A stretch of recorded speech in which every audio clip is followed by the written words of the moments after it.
Hello friends, welcome back to our channel subscribe for stocks. So आज हम बात करेंगे आईआरसीटीसी के ऊपर। आईआरसीटीसी पर मैंने कल भी एक वीडियो बनाया था जहां पर कि हमने आईआरसीटीसी के ओएफएस के ऊपर बात की थी और वहां मेरा क्लियर व्यू था कि we should sell this stock and we should apply in OFS. और उसके ऊपर मेरे को काफ़ी लोगों ने फेसबुक पे और यहाँ वहाँ काफ़ी लोगों ने मेरे को बोला कि आज तो शेयर ऊपर जा रहा है, but I am of the opinion that it is basically giving all the retail investors to move out of this stock ASAP, and this is just a trapping situation for all the retail investors and I am pretty confident about it. अगर आज किसी ने नहीं बेचा है तो आप देखेंगे slowly and steadily you will find that the stock price is adjusting as per the OFS. आज हम डिटेल्ड एनालिसिस देखते हैं, डिटेल में देखते हैं कहाँ कहाँ से रेवेन्यू जनरेट करते हैं, कैसे ये कमाते हैं और कहाँ पे ये कंपनी खड़ी है आज की तारीख में। IRCTC is a mini Ratna company. IRCTC जो है सितंबर 99 में इस्टेब्लिश हुई थी as an extended arm of Indian railways to upgrade and professionalize and manage the catering and hospitality services at different stations on trains and other locations also. ये जो है domestic and international tourism को भी promote करती है through development of budget hotels. They also create special tour packages. Also they are known for the global reservation systems. तो वो तो I am sure that most of you जिन्होंने भी train में ट्रैवल किया होगा आईआरसीटीसी की वेबसाइट से डेफिनेटली अपने टिकट्स बुक। जो कंपनी है वो ऑपरेट करती है थ्रू 9 रेल नीर बॉटलिंग प्लांट्स। रेल नीर इनका वाटर बॉटल बिज़नेस है। आपने देखा होगा कि आप जब भी स्टेशंस पे गए होंगे तो आई एम श्योर रेल नीर के नाम से आपने पानी की बॉटल ज़रूर देखी होगी। तो उनके 9 प्लांट हैं, ऐसे ही बॉटलिंग प्लांट्स हैं। 4 इनके बेस किचन्स हैं दिल्ली, हावड़ा, अहमदाबाद एंड पटना में। 5 इनके जोनल ऑफिसेज़ हैं, 10 रीजनल ऑफिसेज़ हैं, 1 इंटरनेट टिकटिंग ऑफिस है दिल्ली में और 1 टूरिज़्म ऑफिस भी है इनका दिल्ली में ही। अब हम थोड़ा फंडामेंटल्स के ऊपर बात करते हैं। इनका जो मार्केट कैप है आज की तारीख में कुछ 21,500 करोड़ के आसपास का मार्केट कैप है। It is a mid cap company. आज जो प्राइस बंद हुआ है 1370 पे बंद हुआ है। इसका 52 हफ्ते का हाई लो देखते हैं तो कुछ 1995 हाई था, 625 से इसने अपनी जर्नी स्टार्ट की थी। बुक वैल्यू देखते हैं तो 82-83 के आसपास है, जबकि प्राइस चल रहा है 1349, तो प्राइस टू बुक वैल्यू 16.5 के आसपास हो जाता है। डिविडेंड यील्ड इतनी ग्रेट नहीं है, 0.74%, which is a okay dividend yield. ROCE काफ़ी रोबस्ट है, 63.4%, मतलब जितना भी कैपिटल ये लोग एम्प्लॉय करते हैं उसके ऊपर 63% का रिटर्न जनरेट करके देते हैं। रिटर्न ऑन इक्विटी भी काफ़ी अच्छी है, 44.5% के आसपास। तो जितना भी शेयर होल्डर्स का पैसा है इनके पास उसमें ये 44.5% का रिटर्न जनरेट करके देते हैं। स्टॉक का पी 40.89 है। सेल्स ग्रोथ काफ़ी अच्छी चल रही है कंपनी की। सब कुछ अच्छा लग रहा है आपको इस कंपनी का फंडामेंटल पॉइंट ऑफ व्यू से। प्रमोटर होल्डिंग भी 87.4% है जो कि गवर्नमेंट की है। प्लेज परसेंटेज कुछ नहीं है। अगर आप देखते हैं quarterly YOY quarterly profit growth 134%। This I will tell you it is a misleading number. इसके ऊपर हम डेफिनेटली आगे बात करेंगे इस कंपनी में। प्रॉफिट ग्रोथ 93.55%, ये भी मेरे को मिसलीडिंग नंबर लगता है और अभी हम उसके ऊपर भी आगे बात करेंगे। तो इसी वजह से इसको इतना स्टॉक का पी इतना ज़बरदस्त मिला है एंड आगे हम इसके फाइनेंशियल्स के बारे में बात करेंगे, तब इसको हम डिटेल में समझेंगे। अब हम समझते हैं इनके सेगमेंट रेवेन्यू कहाँ से, किस किस सेगमेंट से ये लोग रेवेन्यू कमाते हैं और उसका प्रॉफिट एंड लॉस कितना इन्होंने कमाया है पर सेगमेंट। इनका केटरिंग का सेगमेंट है, रेल नीर, internet ticketing, tourism and state Tirtha, which is a very small business for them. Catering का बिज़नेस में इन्होंने 31 मार्च जो क्वार्टर गया था 2020 में, उसमें 236 करोड़ का रेवेन्यू जनरेट किया था एंड 29 करोड़ का इनको प्रॉफिट उसमें हुआ था, विच इज़ अराउंड 10-12% का 12% के आसपास की प्रॉफिट मार्जिन रही है। वही अगर दिसंबर क्वार्टर से कंपेयर करते हैं तो 269 करोड़ किया था इन्होंने और 30 करोड़ का प्रॉफिट किया था। अगर हम ईयर ऑन ईयर परफॉर्मेंस देखते हैं तो 295 करोड़ का इन्होंने रेवेन्यू क्लॉक किया था सेम क्वार्टर 2019 में एंड 28 करोड़ का प्रॉफिट किया था, which is now 236 crore. Revenue ज़रूर कम हुआ है बट प्रॉफिट मार्जिन काफ़ी अच्छी रखी है इन लोगों ने।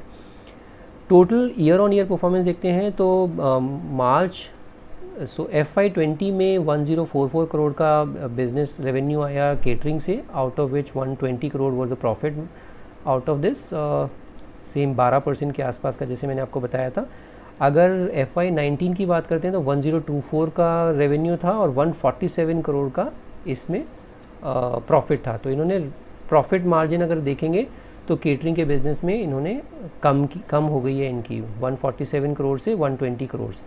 रेल नीर की बात करते हैं, रेल नीर 51 करोड़ का रेवेन्यू क्लॉक किया है इन्होंने एंड 15% का उसमें प्रॉफिट है। तो ऑब्वियसली 30% का रोबस्ट मार्जिन है इस बिज़नेस में भी। और यही अगर हम कंपेयर करते हैं क्वार्टर ऑन क्वार्टर तो 58 करोड़ से ये घट के रह गया 51 करोड़, बट प्रॉफिट जो है वो बढ़ गया 14 करोड़ से 15 करोड़। सो प्रॉफिट मार्जिन इन्होंने काफ़ी अच्छे से मेंटेन की हुई है। ईयर ऑन ईयर बात करते हैं तो 43 करोड़ से 51 करोड़ का रेवेन्यू हुआ और 3.5 करोड़ से 15 करोड़ का प्रॉफिट हुआ।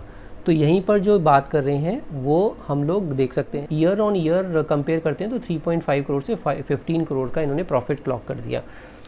सेम अगर FY20 की बात करते हैं तो 222 करोड़ का इन्होंने रेवेन्यू क्लॉक किया, out of which 52 crore was a profit and 173 crore का इन्होंने FY19 में रेवेन्यू क्लॉक किया था एंड 33 करोड़ का प्रॉफिट किया था।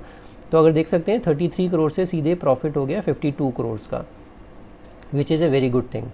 इंटरनेट टिकटिंग ये इनके लिए गेम चेंजर साबित हुआ है, internet ticketing, and because of which इनको ये इतना ज़बरदस्त PE भी मिल रहा है। अगर आप देखते हैं इंटरनेट टिकटिंग में 193 करोड़ का इन्होंने टोटल रेवेन्यू क्लॉक किया इन मार्च 2020 क्वार्टर में, which was 66 crore in March 2019 quarter. तो ऑलमोस्ट 3 टाइम्स इन्होंने अपना जो रेवेन्यू है वो बढ़ा दिया इंटरनेट टिकटिंग में। और आपको पता होगा इंटरनेट टिकटिंग में जनरली जो 20 रुपये चार्ज करते हैं ये लोग नॉन AC और 40 रुपये चार्ज करते हैं AC में, उसमें इन्होंने कुछ इजाफा किया था। एंड आफ्टर ऑल दिस शोरगुल हुआ कि भाई क्यों बढ़ाया गया है, तब इन्होंने ये वापस से कम किया।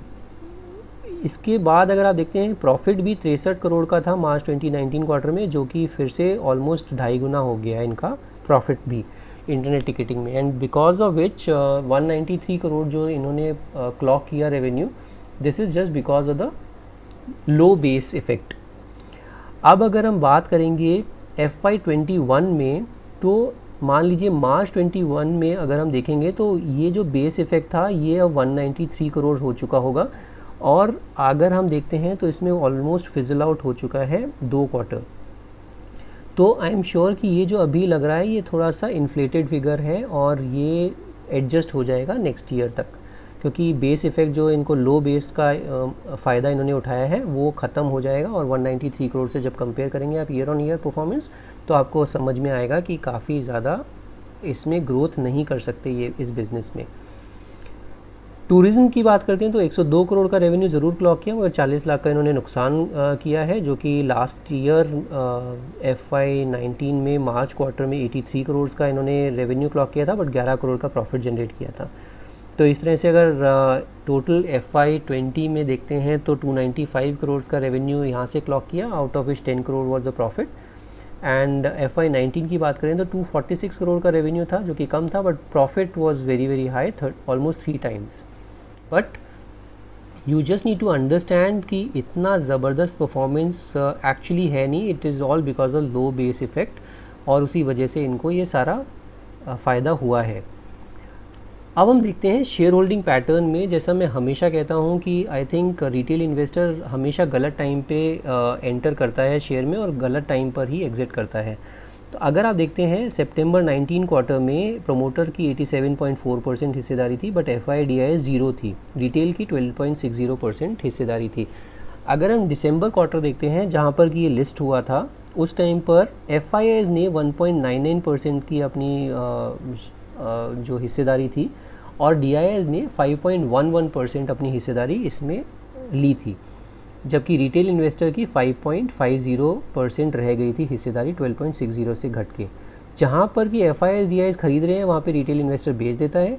जब FIS DIS यहाँ पर बेचने लगे 1.99 से मार्च क्वार्टर में 1.70 किया FIS ने, और जून क्वार्टर में 0.77% रह गया सिर्फ। सेम DIS ने दिसंबर 19 में 5.11 एंड उससे कम करके जस्ट हाफ कर दिया 2.25%, एंड जून क्वार्टर में फिर से ऑलमोस्ट हाफ कर दिया 1.35%। वहीं पर देखेंगे आप रिटेल इन्वेस्टर, जहाँ पर DIS और FIS बेच रहे हैं वहाँ पे रिटेल इन्वेस्टर ख़रीद रहा है, और 8.65 और 10.5% आज की तारीख में रिटेल इन्वेस्टर के पास इसकी शेयर्स हैं। तो इट क्लियरली शोज़ कि जब रिटेल इन्वेस्टर ख़रीदता है वो गलत टाइम पे ख़रीदता है, और FIS और DIS जो हैं स्मार्ट इन्वेस्टर्स हैं, उन्होंने अपना प्रॉफिट बुक किया जब ये पीक पर था और अपना पैसा निकाल लिया, और ये रिटेल इन्वेस्टर्स को लगा कि हमारे से ये गाड़ी छूट गई है और ये this is the only stock in this entire universe जहाँ पर कि वो ख़रीद के उसको पैसा बना सकते हैं, और इसी वजह से अभी 10.48% जो है रिटेल इन्वेस्टर्स इसमें खड़े हुए हैं। और आज की तारीख में अगर हम देखते हैं कि रिटेल इन्वेस्टर जो 10.48 है उसमें हो सकता है आप जैसे काफ़ी लोग फंसे हों। मैं आज भी ये फिर से बोल रहा हूँ कि इसमें से पैसा निकाल लीजिए, क्योंकि आपको ये नीचे लेवल पे मिलेगा। OFS भी आएगा इसका, तो नीचे लेवल पे मिलेगा आपको, और उसके बाद भी नीचे मिल सकता है। मैंने आपको कल भी 2 एग्जांपल दिए थे, HAL का और BDL का। HAL भी जब चल रहा था कुछ 1200 रुपये के आसपास, उस टाइम पे OFS अनाउंस हुआ था 1001 रुपये पर, और जब BDL चल रहा था 380 के आसपास तो अनाउंस हुआ था 330 के आसपास। आज की तारीख में HAL 1001 नहीं 860 865 रुपये पे अवेलेबल है। Same is the case with BDL भी 315 रुपये पे आज की तारीख में अवेलेबल है।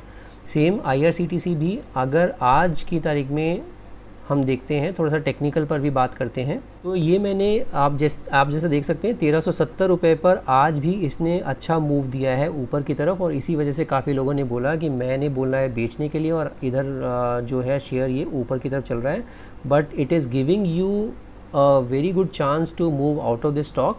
फिर से एज ए रिटेल इन्वेस्टर मैं कहता हूँ कि फंसना नहीं है इसमें, अभी इसमें आपको बेचना है। 1370 रुपये का भाव मिल रहा है, आप बिल्कुल निकल के इसमें निकल जाइए और वेट कीजिए सही भाव आने का। तो मेरा कहना है कि आज भी इसको, आज अगर किसी ने नहीं बेचा तो कल डेफिनेटली बेच दें इसको, और बेच के अपना नीचे जब भाव आएगा OFS में या तो अप्लाई करें, और उसके बाद भी हो सकता है नीचे मिल जाए। मैंने आपको HAL का एग्जांपल दे दिया, मैंने आपको BDL का एग्जांपल दे दिया। BDL भी 330 का OFS आया और 315 पे अवेलेबल है। सेम एक और मेरे को शेयर याद आता है जो कि DMart का आया था, कुछ मेरे ख्याल से 2200-2300 रुपये के आसपास उसका OFS आया था। उस टाइम पे वो 2400 के आसपास चल रहा था, तो वो भी बाद में 2000 रुपये तक नीचे आया, और फिर वो चलना शुरू हुआ, और आज की तारीख में कुछ 2200-2300 रुपये के आसपास का उसका रेट है। तो इसमें कोई समझदारी नहीं है कि आप इसको पकड़ के रखें। आप अगर लॉन्ग टर्म इन्वेस्टर हैं तो भी आप इसको बेच के नीचे ले लें, क्योंकि 101% आपको नीचे मिल जाएगा, तो there is no point holding that stock at a higher level. So this is it for today's video. In case you like my video, you like my content, then do subscribe my channel and hit the bell icon. We'll see you in the next video. Thank you so much for watching.